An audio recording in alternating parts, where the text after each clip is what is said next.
Hi guys, my name is Chloe, welcome back to my channel, and today I'm going to be talking about all the books that I read in July. So July was another great reading month for me. I read 9 books overall, which was a total of 2,278 pages. I think 3 or 4 of these were shorter books, almost novellas, like under 200 pages. But yeah, overall I think I did quite well this month, and I've read a bit of a variety of books as well. Instead of more fantasy, there's a little bit of other things as well, which was kind of cool. And yeah, I really enjoyed this month's reading, so let me share with you what I read. So the first book that I finished in July was an ebook, and this was His Beauty by Harbon. I gave this one 4 stars. This book is a novella, a short book, which is basically a Beauty and the Beast retelling, but it's smut and it's a monster romance.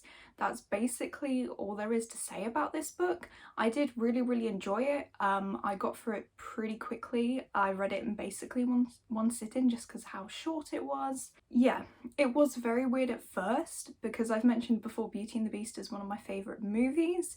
So the opening in the book was quite, well, it made me picture the scenes from the movie, and you don't really want to be doing that when you're reading a smutty book because it was very strange.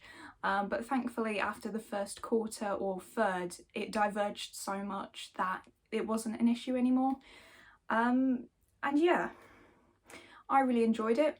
I would have enjoyed it to be slightly longer and more slow burny, but that's probably my only complaint. The next book I finished in July was It Happened One Summer by Tessa. This one has been getting its rounds recently on BookTube, and I saw it on a great deal on Amazon, I think for either £2.50 or £3 for the paperback, and so I grabbed it. So yeah, in this one we follow party girl Piper, and she is sent to Westport, which is this like seaside village kind of thing, by her father to kind of like learn responsibility and like how to be a proper adult and actually, you know, take responsibility for her actions, because she's grown up just doing whatever the hell she likes, and her father's decided it's finally time for her to sort her life out basically.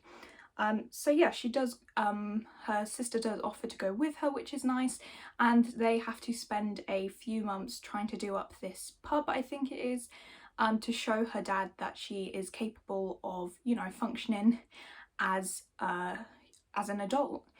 And while she's there she encounters Brendan, and he's the local grumpy fisherman, and he is the love interest. So I was kind of disappointed by this one, and in the end I gave it 3.5 stars, which is still a great book. It is a good book, but I was disappointed based on the hype around this one.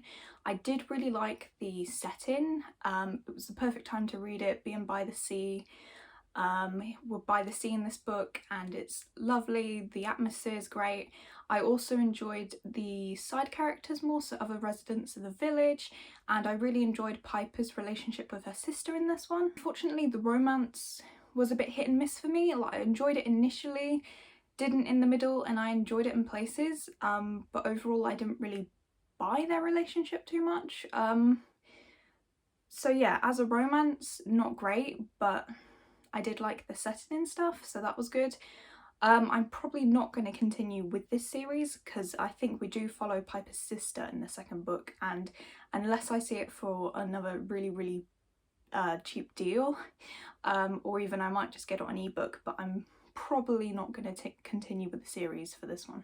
The next book I finished in July was Across the Green Grass Fields by Seanan McGuire. This is book 6 in the Wayward children's series, and as always I really like this one. I just love the whimsy and the magic that are in these books, and yeah, this was one of the lighter ones. This wasn't too dark. Some of them can get quite dark, so I really enjoyed this one. We get to meet Reagan, a new character, and this is a story about how she finds her door and she ends up in the Hooflands. Okay, sorry if the angle has changed, my phone was screaming at me, so I had to sort that out. But anyway, as I was saying, I read Across the Green Grass Fields, and we follow Reagan, and she's found her door into the Hooflands. She really likes horses and horse riding and stuff, so she ends up befriending a group of centaurs and she gets to know them and stuff. I did like this one. It was really different to the other books we got to see before, and this of course was a book where we were following a child as they found their door, so this one can be read as a standalone.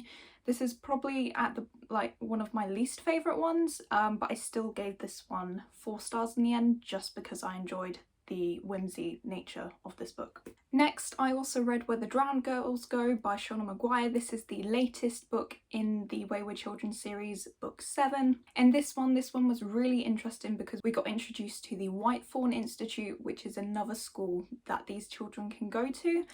But in this school, the teachers in this school want them to forget that they ever went to these worlds, apart from accepting that it's happening, how to deal with it so that you can find your door again whilst not just being depressed all the time.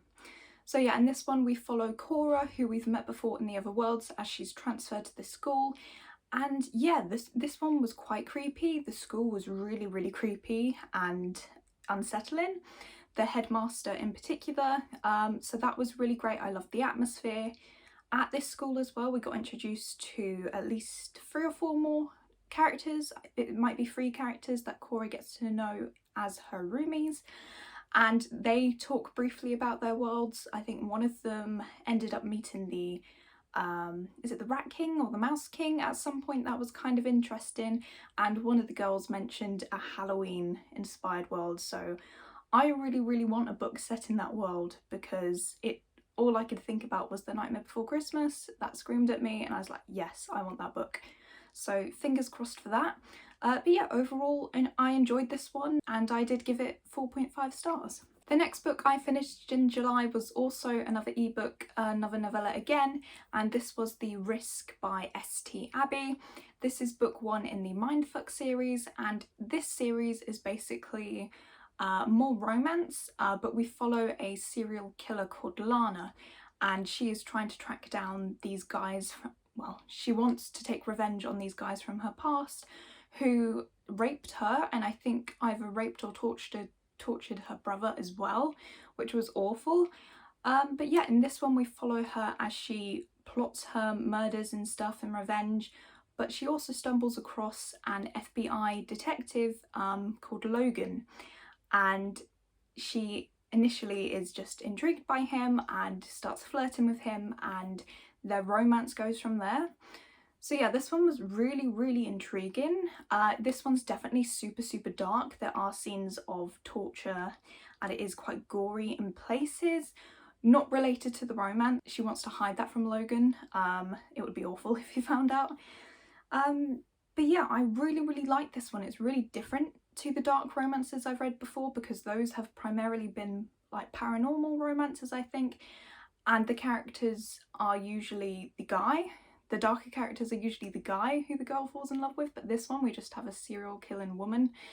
And yeah, so far she's been pretty badass. But yeah, this series is definitely dark, so do bear that in mind if you want to check it out. Forgot to mention, I gave that one 5 stars. It was incredible. I couldn't put it down. Book 6, I also read Sidetracked, which is the second book in this series, and I enjoyed this one. I can't really say too much more about it because it's spoilers, but I gave this one 4.5 stars. I didn't think it was quite as good as book 1, just because that level of intrigue from it being something completely new and different was gone, and less happened in this one. We got to see less of Lana's kills and more of them following another murder case. So yeah, that was great, and I was still enjoying the thriller elements where there is kind of like a murder mystery, well, not murder mystery, but we're trying to track down these killers still. That was great. The next book I finished in July was Daughter of the Moon Goddess by Lynn, and this one, I thought this one was okay. I didn't love it, I didn't hate it. In the end I gave it 3.5 stars, so a pretty average read for me. In this one we follow Xin Yin, I think she's called, and she's forced to flee her home up on the moon, and she has to disguise herself in the Celestial Kingdom so she isn't captured by the Emperor. But yeah, she is picked up by the Crown Prince and ends up working alongside him, and joining him in his education and stuff, and she learns how to defend herself and use magic and stuff like that, which is awesome. But in the end she finds out that there might be a way for her to free her mum from the moon, because her mum was banished and forced to live on the moon forever. So she wants to find a way to impress the Emperor and come up with some sort of bargain so she can free her mum from this prison, basically. And it was really nice. I really liked the atmosphere in this one, and the magic was nice. The opening especially reminded me of that movie on Netflix. I don't quite remember the name. I think it's Over the Moon or something. The one with the bunny rabbit and the girl, and anyway. And yeah, I thought the opening was great. The characters were just a bit flat for me. I didn't really connect with them too well, and that's one of my major downfalls of this book for me. I'm a character-driven person, and it kind of fell flat for me a little bit in the middle. Thankfully it picked up again at the end, and the characters also got better at the end because of some twists and turns. I can't say any more because it would just be spoilers. But yeah, this one is a part of a duology, but it did wrap up quite nicely at the end, and because of that I'm not quite sure if I will pick up the second book or just leave it as a standalone, because it wasn't my favourite. I'll decide when it comes out probably, but yeah, this one was okay. It's a shame it wasn't better because this is the gorgeous Fairy Loot edition. But yeah, it was okay. Next I have two books that I'm not going to talk about in too much detail just because they are part of a little mini project that I'm currently working on, so I don't want to give too much away. The first one is Before I Fall by Lauren Oliver, and I gave this one 4.5 stars. I just had a great time reading this book. And the last book I read in July was Vampirates Demons of the Ocean by Justin Somper, and this one I gave 5 stars to. It's one of my, well, it was one of my all-time favourite books, and I'm glad to say that it still is, and I can't wait to continue with the series. So those were all the books that I read in July. Let me know down below if you've read any of these and what did you think. And also stay tuned if you want to hear my thoughts on Before I Fall and Demons of the Ocean, hopefully coming in the next couple of weeks, depending on when I can get it all together. We'll see. But yeah, as always, I hope you have a great day and I will catch you in the next one. Bye!